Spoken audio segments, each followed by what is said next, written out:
Bonjour, c'est moi cette semaine, je commence un meuble d'eau dans mon atelier. Comme ça, le chien va avoir son propre salon de toilettage.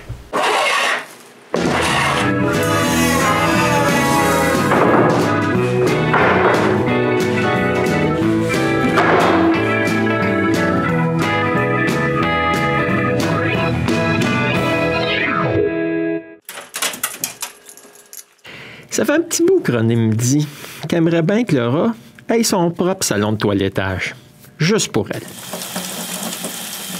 Présentement, là, je m'en sers pour me laver les mains quand je reviens de l'atelier. Quand c'est pas pour laver d'autres choses. Mais je peux pas faire autrement, j'ai pas d'eau dans l'atelier. Mais vous vous rappelez sûrement, quand j'ai construit, j'ai fait creuser pour les fils électriques puis un tuyau d'eau. J'ai encore rien fait avec ça. L'eau arrive dans l'atelier directement à cette place-là. Je vais donc faire un meuble qui va ressembler pas mal à mon meuble de scie à onglets. Il va tellement y ressembler que j'ai pris le même plan que j'ai modifié pour faire mon nouveau meuble. Donc, pour fabriquer le meuble, j'ai dû acheter toute l'arme qui restait à scierie près de chez moi. La première chose que je dois faire est de le couper en plus petits morceaux avant de le surfacer.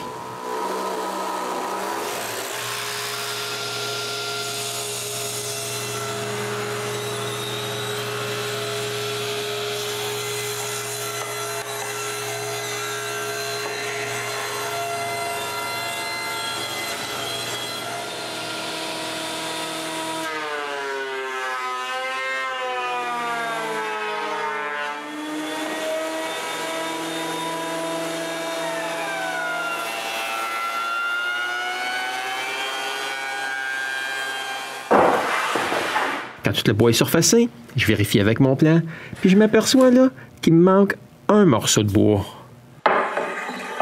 Je décide donc de transformer ce bout de bois-là que j'ai ramassé d'un vidange en traverse. Comme c'était des pattes de table de salon, je dois fermer l'espace entre les deux pattes. Je colle donc un bout de bois entre les pattes. Quand le collet est sèche, je surface puis je coupe une traverse avec ce morceau-là.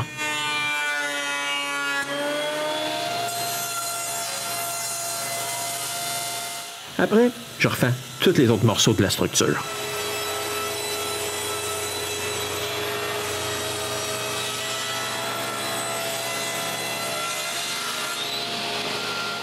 Quand j'ai fini, avec l'aide de mon plan, je coupe tous les morceaux aux bonnes dimensions.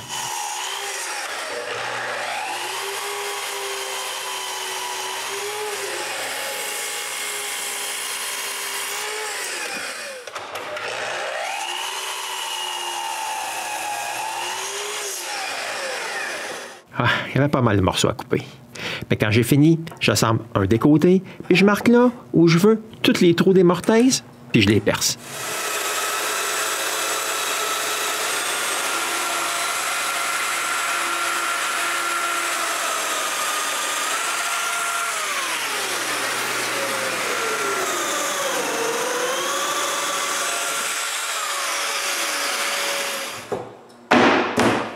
Quand j'ai fini, j'assemble le tout, juste pour vérifier si c'est parfait.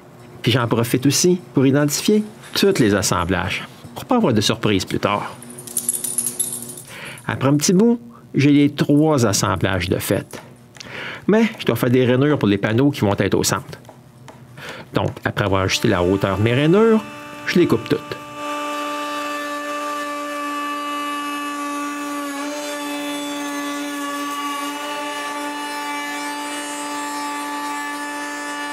C'est mon temps, je dois faire les rainures entre les trous des mortaises. Mais cette traverse, la rainure est de bord en bord.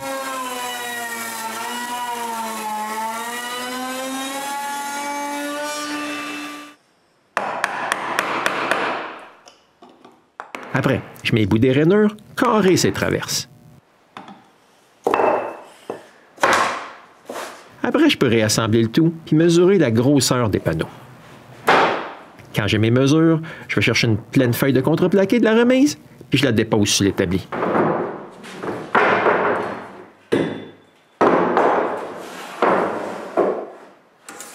Après avoir fait 2 marques, je coupe une lisière de la feuille de contreplaqué.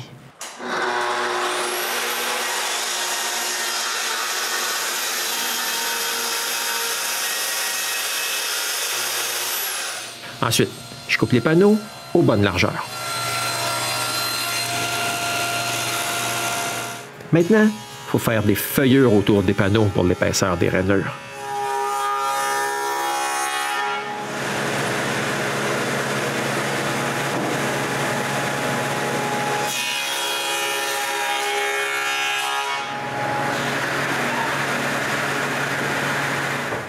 Après une dernière vérification, je désassemble le tout encore, puis je chambre tous les endroits qui seront difficiles à assembler quand le tout sera collé.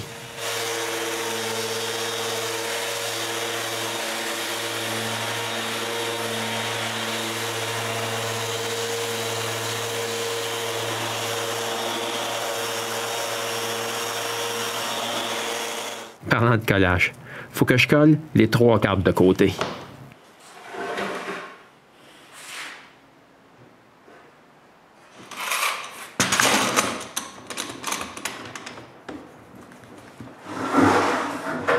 Quand j'ai fini d'en coller un, je le mets de côté et je colle le suivant. Je fais aussi attention là, pour vérifier si tout est bel et bien droit. Quand j'ai fini, je laisse les 3 cadres sécher pendant une pleine semaine. Pourquoi une semaine? C'est parce que j'ai été au chalet pour une petite vacance de chasse à perdrix avec mon ami François. Ma chasse là, a pas mal fini avec une très grande marche en nature. Parce que je veux savoir ce qui reste de la forêt. Vous pouvez vous imaginer que la faune, elle aussi, a disparu. C'était une forêt dense, avec plein d'animaux il y a 2 ans. Maintenant, c'est toute une autre chose. Mais quand je retourne dans mon atelier, la colle est vraiment sèche. Et je peux sabler les bavures de colle, les endroits que je ne vais pas encore sabler.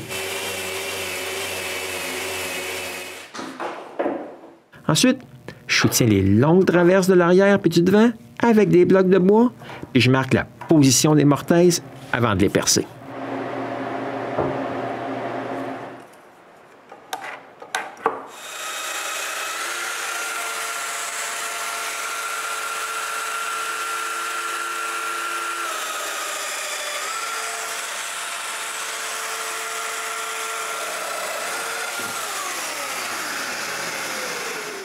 Comme avant, j'essaye mon assemblage avant d'aller plus loin.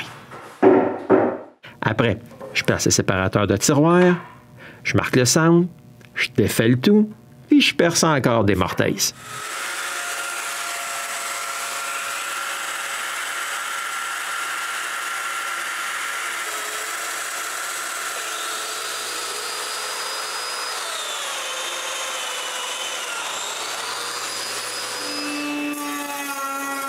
Ensuite, tout comme auparavant, je dois couper des rainures pour le panneau du fond.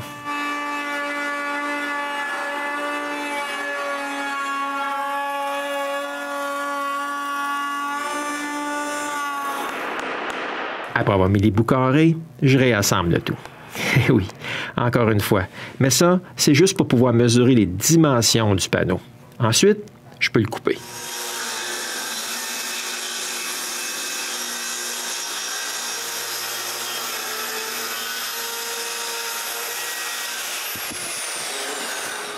Puis je fais des feuillures autour du panneau. Croyez-le ou pas, là, mais je réassemble le tout une dernière fois, juste pour être sûr que j'aurai pas de surprise au collage. Comme c'est parfait, je défais le tout et je chambre les endroits qui seront difficiles à sabler plus tard.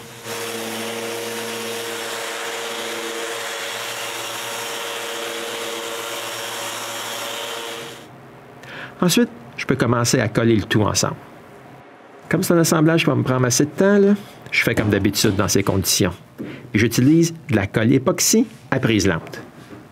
Quand tous les joints sont collés, je peux mettre des serre-joints.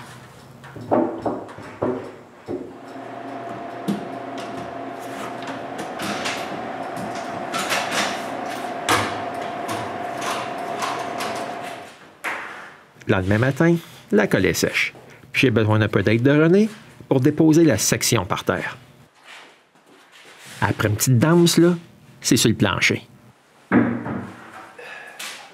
Maintenant, il faut marquer les mortaises sur le dernier assemblage de côté, puis percer encore des mortaises.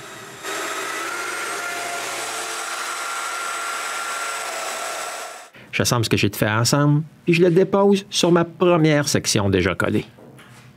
OK. Je pense que je suis pas assez grand, mais je réussis pareil.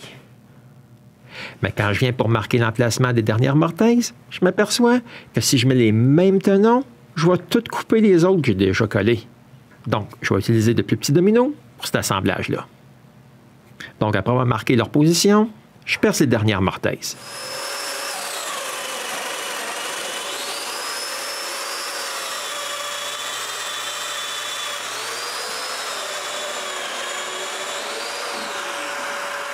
Il ne me reste plus qu'à coller le reste de la structure du meuble. Vous remarquerez qu'ici, j'utilise la colle à bois. Le collage, là, il est beaucoup plus facile sans le dos. Plus facile, mais aussi plus haut pour mettre le dernier morceau en place. J'ai pas le choix. Je dois prendre un escabeau pour m'y rendre.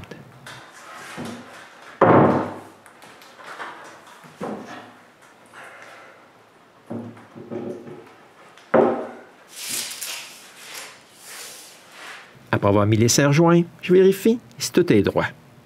Quand je regarde les serres, là, je me dis que je suis chanceux d'avoir un plafond haut. Sinon, là, je n'aurais pas été capable de coller le tout comme ça. Le lendemain, la colle est sèche. Je chambre la colle qui a dégoûté partout.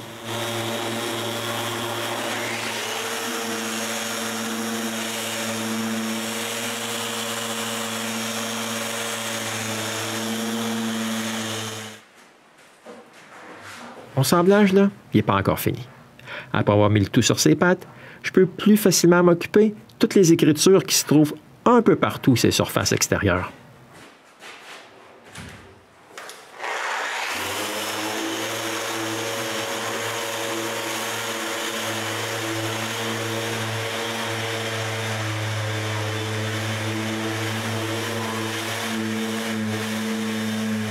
Après avoir mis le tout sur ses pattes, je peux m'occuper des glissières de tiroirs.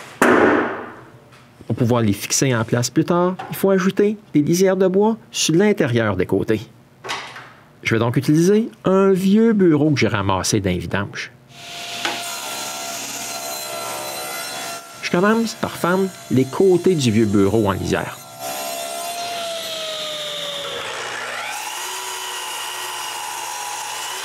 Après avoir coupé aux bonnes longueurs, je peux les coller à l'intérieur du meuble. Pour qu'ils soient tous à la même position, je me suis coupé 2 blocs de même longueur que j'utilise comme guide.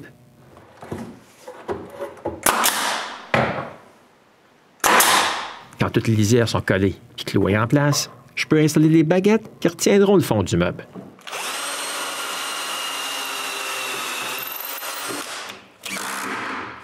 Quand j'ai fini avec ça, je mesure le support central des glissières et je le coupe aux bonnes dimensions.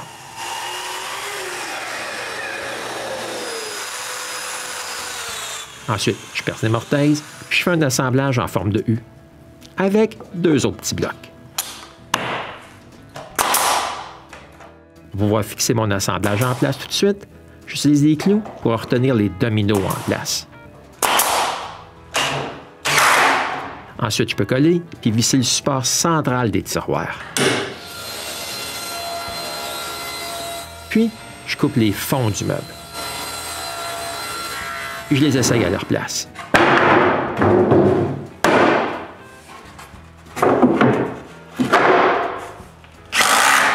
Je colle et je visse d'autres bouts de bois au haut pour pouvoir fixer le dessus en place plus tard. Maintenant, là, je suis presque prête à mettre un fini sur cette partie-là de mon meuble. J'ai juste assemblé les fonds et tous les coins.